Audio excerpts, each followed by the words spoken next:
Alrighty, and hello folks, back to another Tyrande video here today. Guys, this is episode 3 of my Tyrande sort of hero-ish spotlight. And the goal of this is to really assess Tyrande's character, her abilities, and ultimately her playstyle so that we can squeeze as much DPS, healing, effective, basically winning team power that we can out of her. Now I think Tyrande is an awesome hero. You've heard me probably say that a million times, but I'm going to say it once more because it is unfortunately not said enough around the world. So here we go. Again, this is episode 3. We explored a little bit of aggressiveness, we explored a little bit of defensive play style, and today we are again focusing all about the balance, and we're going to try and find that sweet spot. Not easy to get to, but it's definitely something that can change. Well, it does change each match depending on your team, the other team, whether or not the other team has any stealth characters, so things like that. And so that's what makes, for me, Tyrande so interesting, is really trying to figure out how we can make her the best that she can be, because she is a very difficult hero, and but I think that she's just generally awesome, and that we should all play Tyrande. We should have a full team of Tyrandes versus another team of Tyrandes. That could be an interesting game match, actually. Having everybody plays the same character, and there are 10 of them. It probably won't work out so well, but it would be interesting to try. So it looks like we're going to be playing Tomb of the Spider Queen. Interesting. Very interesting matchups. There's going to be lots of minions to beat up on in this one. Very good. Very, very good. I just played some Blackheart's Bay with Jaina. That's another video series I'm actually starting. It's just for fun. I'm just gonna pick a random hero. Well, not a random hero. I'm gonna select a hero. Someone that maybe is new to me, somebody that I wouldn't really play. And we're just gonna run them through a quick match and see how things go. I mean, that's one of the really fun things about Heroes of the Storm, is that you can just jump in and play. You don't really have to do a whole lot. You don't have to worry about gearing up a new character. You just jump in. Here we go. So it looks like we're going to have very good. So Rhaegar, Muradin, Tyrande. So Rhaegar is going to take care of the heals. That is exactly what I wanted to see. I wanted to get a tank and I wanted to get a healer. So I'm going to go straight in. And gonna pick up Ranger's Mark as my first talent. Ranger's Mark is often the first talent that you'll see me picking with Tyrande. It's just heads and tails, or way above the other ones. I was contemplating Seasoned Marksman because of the amount of spiders and little minion guys that we're gonna have running around on the map here. But with effective use of Hunter's Mark, you can effectively get the same kind of results. So it seems like the other team does have a Tyrande. They're playing with an Illidan, Zebo, Stitches, and a Sonya. So they don't have heals with Tyrande, so I'm expecting that she's probably going to build like a little more healy, probably a little more defensive.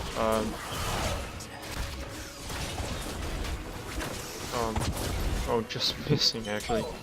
Never fun. Oh, Illidan coming in on me. Hopefully my Muradin comes and saves me. It looks like he did. Yeah, definitely going to be very interesting here. So I'm going to have to worry about some damage from the Illidan and the Nazebo. And of course, Stitches has got that max range pull, probably the longest range pull I've ever seen in the history of any game in the world. But yeah, that's what Stitches is good for. So I can see Nazebo back there taking quite a bit of damage. Maybe I can hit him with a stun, finish him off. No, it doesn't look like I'm going to be able to. Having those extra heals, or having the heals from Rhaegar, I should say, the extra heals from Tyrande is going to help quite a bit. If we can hit him with now. Oh, there he goes. He's got no choice but to run. Gonna dodge out of that pull. Oh my goodness, taking some damage from Sonya there. Land my Hunter's Mark right before running back for Healing Fountain. So like I said, the goal of this match is to sort of spec a little more aggressively. But having said that, there is still... Oh, and hitting 2 of them with that stun. Unfortunately, no follow-up on the team. Zebo wandering a little too close to our front line. Let us make haste. I'm not sure whether Tyrande goofing around. in mid lane, trying to beat up on the Malfurion, excuse me, trying to beat up on our Muradin. Sorry, a little confused here. And again, Nazebo's still low. I'm really itching to get that kill on him. I want to land that solid stun. There we go. Oh, and not enough. Unfortunately, just not enough. Illidan jumping a little close to our team. Gonna pick up Searing Arrows. This is really gonna allow me to take that extra step, just so I can get a little bit more damage and to destroy heroes. So we can see Sonya here coming out of position. There she goes. Where is she gonna go? Gonna hit her with that stun, and we're gonna finish her off just like that. Gonna throw Vala a quick heal, and then we're gonna pour back to base because I am out of mana. So like I was saying, we want to play aggressively, but again, we need to know when we're playing Tyrande, when to be aggressive and when to be defensive, and I think that's the best way to play her, and that's what I keep saying about balance between defense and offense, and you know, just Tyrande having heals and stuns and damage modifiers and all sorts of wacky talents that let her do a whole bunch of weird things that nobody understands. This is what I'm here to do. This is what I want to do. I want to make Tyrande clear. I want to make her that kind of hero, sort of like a Jaina. People just know that when you play Jaina, she's going to pump out some damage, and that's the goal today. Pump out some major damage. And just be effective, an effective player all around. You can see Zebo getting too close. Maybe I can finish him off with an owl, just barely. Maybe I can hit him with an auto attack. Really, nope, can't see him.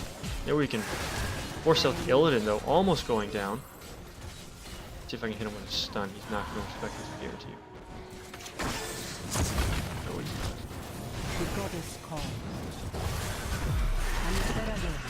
Oh, come on, and that shield from that.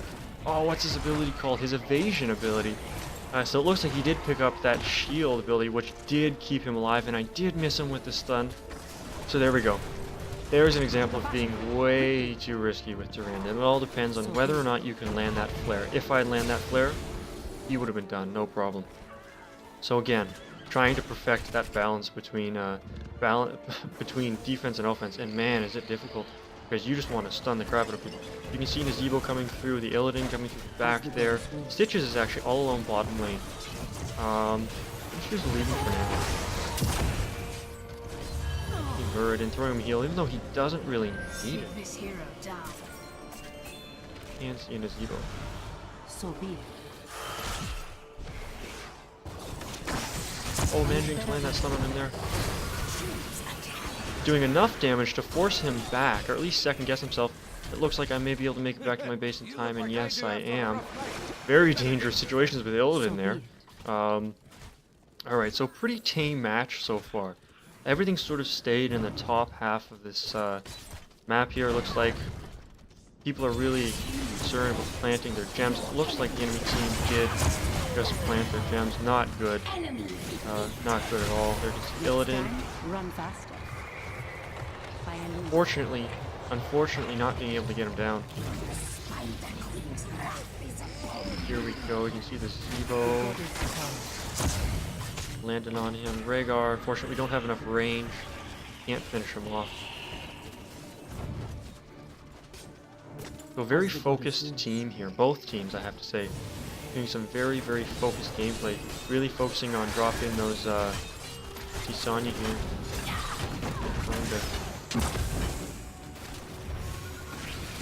Trying to spin to win. But of course, that's not going to happen anywhere near here. Unless I'm going to go for Lunar Flare. I'm going to upgrade the range on my Flare. Just really extend my reach a little and see if I can grab extra characters with that stun. So here we go. Illidan being really offensive. Of course, he has to be. So be it. Hoping he'd sort of climb down on Vala there. So stun, back him off a little. The enemy team Tyrande. The hour of the spider closes.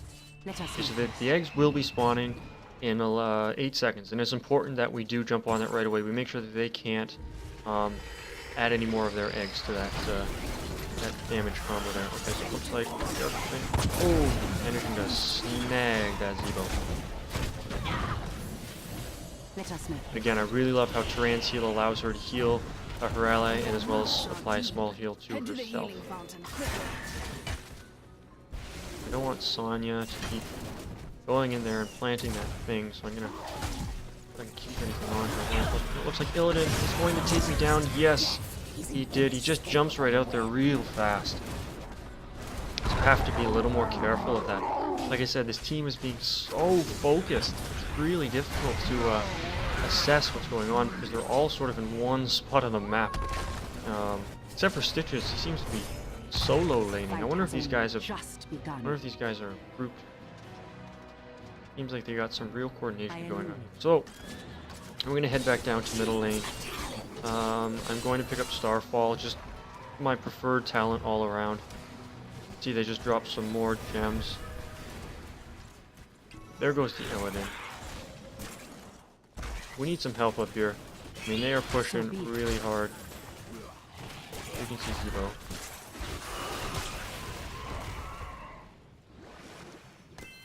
They're all sort of hovering around here. I really wonder what's going on.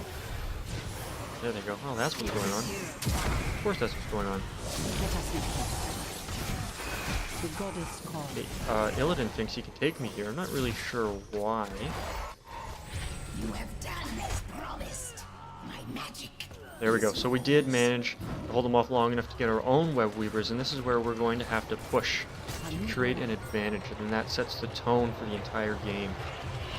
It's very important to make very good use of these web weavers. So I can see Illidan sort of creeping around down there, being a total gangster. Just trying to. They're all sort of hiding.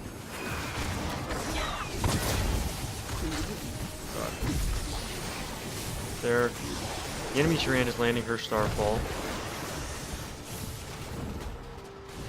It looks like this lane is not going to be. Where is Muradin? I need a tank. Need some tank. Here he is there.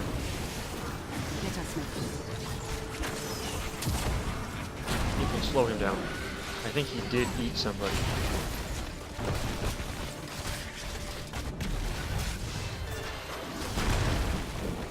Looks like he did. You can see Rhaegar, he's got quite a full HP pool. Not really sure. Oh, Tyrande. Running out of that one. Not really sure. Or, sorry, mana pool. Could be throwing down some heals, not really sure what his game plan is. And you see Stitch is just throwing in, trying to get a pull. Have to be careful not to get too close here. Oh, I just see that the enemy team did finish from top lane. Looks like that Zebo just left. So I'm going to throw my owl up and make sure I know exactly what's going on. I'm going to do exactly what they're doing. I'm going to throw down my Starfall. Oh, and nailing that. Oh. Nailing that Sonya in the process, getting her trapped. You can see the Starfall also pushes back Illidan and forcing him to maybe even have to pick up a healing fountain. Alright, I'm going to land my... There we go, that's what I'm talking about. And we're going to throw another Starfall, hit the other Tyrande, and we're going to finish her off too. Maybe we're going to cap Zebo. It looks like things are going... I'm going to chase her. Oh, I'm getting stuck behind this turret. But there you go, there's some really awesome stun play, combined with the Starfall, Hunter's Mark, and a good team to sort of push everybody forward. That right there is what gets me going. So you can see I immediately spec'd into Huntress's Fury. That's my next go-to talent for lots of damage. Again, what it does is it increases the attack speed of Tyrande's auto attacks after she casts Hunter's Mark. And it's just really awesome all in out. So there, my burst damage is going to go up even more. Now it looks like we've collected quite a few gems. Maybe we can even get a second push in right away.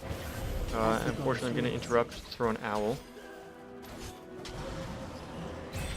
And there we go. That's what I'm talking about. So now we have a second push. I'm going to run back. I'm going to use my fountain just because I want to top up on my mana.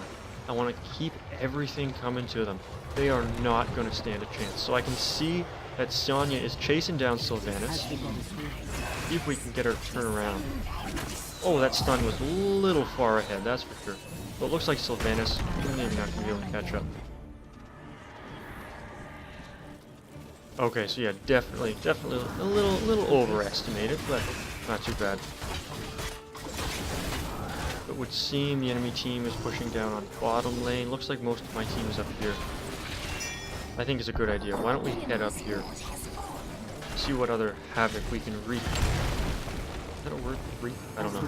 It is today, folks. We can wreak on the enemy team. And really good. Really fun so far. So my next talent, do I have lots of auto attack damage? You know what we do? So I'm going to go for True Shot Aura. That of course increases the auto attack damage by a solid 15%. Auto attack, when I say auto attack, I mean basic attack. And there you can see throwing my owl just in time for the enemy team coming in to kill it in there. Jumping down. I don't want to... Oh, and he's taking a little too much damage. Fortunately, I was too focused on running away because sometimes that's the best strategy with Illidan. You're going to stop Sonya dead in her tracks there. Finish her off with a killing blow. And then Stitches is probably going to gobble somebody up. I can just sense it. It's coming. Muradin taking a lot of damage from that tower. Looks like he's going to go down. And especially with that pull from the Stitches there. So, definitely very aggressive. I can understand why he's being so aggressive. This has been a really fun match. So, here we go. Looks like we are going to be playing, or we're going to be taking this boss now. I'm going to throw down my Hunter's Mark, as well as, when I get caught in that, some Searing Arrows to really burst down as much as possible. And I don't want the team to sneak up on us, so I'm going to throw down my Owl. It looks like the Tyrande may be heading this way, but nothing to worry about. So we captured that boss, no problemo. It would appear that we are just going to follow this thing down to the depths of the earth. Nothing can stop us. We see Tyrande here getting a little too caught up with stunning our Sylvanas there. Why are we attacking the... Oh, we were attacking the Web Weaver. I thought we got Web Weavers. I don't know what the heck's going on. Stitches, unfortunately getting caught.